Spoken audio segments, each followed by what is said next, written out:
장관님, 문재인 전 대통령이 서해 피격 사건 수사에 대해서 우려를 표한다는 취지 입장을 냈는데 장관님 생각은 어떠신지 궁금합니다. 검찰이 투명하고 객관적으로 수사할 거라고 생각합니다. 그 이상 드릴 말씀은 없습니다. 오늘 이춘재 사건도 그렇고 이제 항소 포기하신 거 결정 배경이나 이런 것도 좀 알려주시겠어요?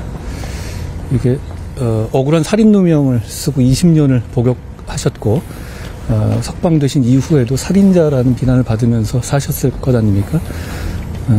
그분이나 피해자나 그 가족들이 겪은 고통은 뭘로도 보상되기 어려울 것 같습니다.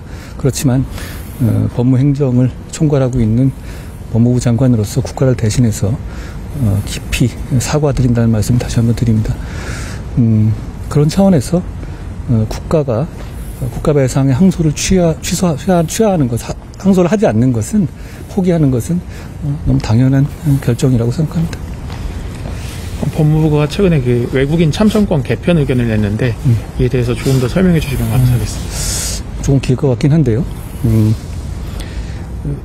의원님께 보낸 서면 질의가 좀 동아일보에 보도된 것 같은데요. 상호주의 원칙은 이민 정책을 펴나가는 데 있어서 대단히 중요한 원칙이라고 생각합니다. 상호주의 원칙을 고려하지 않은 상태에서 외국인에 대해서 투표권을 부여하는 것은 민의를 왜곡할 수 있다는 상식적인 우려가 있는 것으로 알고 있습니다. 우리 국민은 영주권을 가져도 해당국에서 투표권이 없는데 상대국 국민은 우리 나라에서는 투표권을 갖는 이런 상황이 생길 수 있거든요. 저도 잘 몰랐으니 국민들도 잘 모르실 거라고 생각합니다. 지금의 제도는 외국인이 영주권을 취득하면 아무런 조건 없이 3년이 경과하게 되면 지방선거에 투표권을 부여하고 있습니다. 참고로 이 제도는 2005년에 도입됐는데요. 도입될 당시의 목적은 이런 거였습니다. 당시에 제1동포에 대한 일본의 참정권 부여를 압박하기 위한 방편으로 우리가 선제적으로 이런 정책을 펴자라는 식의 제도였거든요. 그런데 아시다시피 지금 일본은 어차피 우리나라에 대해서 우리나라 영주권자들 제1동포들에 대해서 참정권을 부여하고 있지도 않습니다. 다른 나라 사례들을 보면 지금 저희 제도의 문제점이 명확히 보이는데요. 미국, 프랑스, 일본, 캐나다, 독일, 중국, 영국, 프랑스 같은 경우는 EU 회원국에 대해 약간의 예외는 있습니다만 영주권자에 대해서 투표권을 부여하고 있지 않습니다. 일부 투표권을 부여하고 있는 나라가 스웨덴, 덴마크 이런 몇몇 나라가 있는데요. 거기도 그냥 무조건 부여하는 것이 아니고 의무 거주 요건을 두고 있습니다. 그러니까 엄격하게 부여하고 있는 것이죠. 그런데 우리는 어떠냐면 의무 거주 요건조차 없이 3년만 지나면 그냥 부여하는 것이죠. 그런데다가 영주권 자체를 부여하는 것도 의무 거주 요건이 없는 겁니다. 그러다 보면 영주권을 일단 따면 그 사람이 한국에서 생활하지 않고 자국으로 돌아가서 생활하더라도 우리 지방선거에 투표권을 가지는 상황이 되는 겁니다.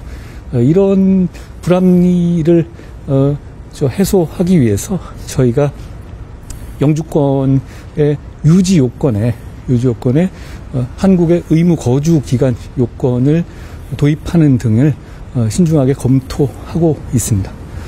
그런 차원으로 이해해 주시면 될 것 같고요. 구현하자면 그렇다고 해서 저희가 외국인의 입국이라든가 이런 거에서 유연성을 갖지 않자는 취지가 아닙니다.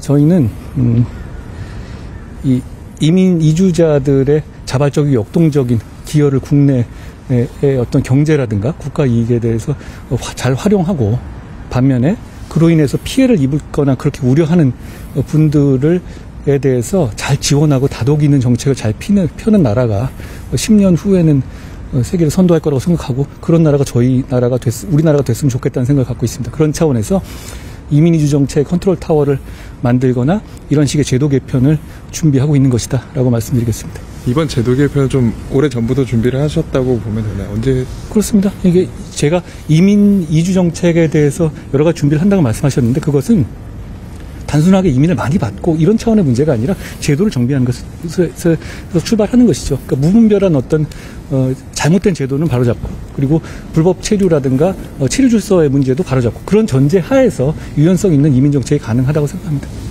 그 경찰에서 더 탐사 쪽에 그 장관님 주소 나온 그 긴급 응급조치 결정서 보낸 거 이런 내용이 나왔는데 그거에 대해서 좀 한 말씀 해주시겠어요? 거기에 대해서는 경찰에 대해서 잘 수사할 거라서 제가 또 그냥 법무부 장관 신분이지 않습니까? 거기에 대해서 제가 더 언급하지는 않겠습니다.